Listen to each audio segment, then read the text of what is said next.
Kasus COVID-19 varian Omikron terdeteksi pada 2 warga Surabaya usai berlibur ke Bali.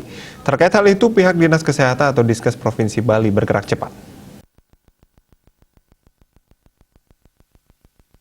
Menurut Kepala Dinas Kesehatan Bali, Dr. Ketut Suwarjaya, pihaknya telah melakukan penelusuran kemana saja pasien tersebut selama berada di Bali. Setelah dilakukan tracing, tindakan selanjutnya akan dilanjutkan dengan pengambilan sampel swab pada Senin 3 Januari 2021. Tracing yang dilakukan menyasar semua karyawan hotel yang sempat kontak erat dengan kasus. Menurut informasi, pasien ini sebelumnya menginap di salah satu hotel di kawasan Nusa Dua, Kuta Selatan, Badung. Tracing telah dilakukan di tempat menginap dan akan dilanjutkan swab PCR.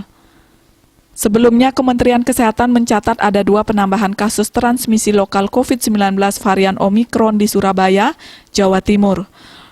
Total kasus Omikron di Indonesia saat ini mencapai 138 yang terdiri atas 135 kasus impor dan 3 kasus transmisi lokal.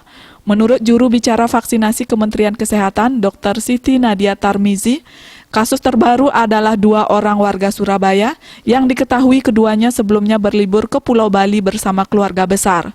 Kondisi 2 pasien tersebut sudah tertangani dengan baik. Kedua sudah dievakuasi dan dilakukan isolasi di rumah sakit, kondisinya tanpa gejala. Yudi Karnaidi, Bali Pos melaporkan.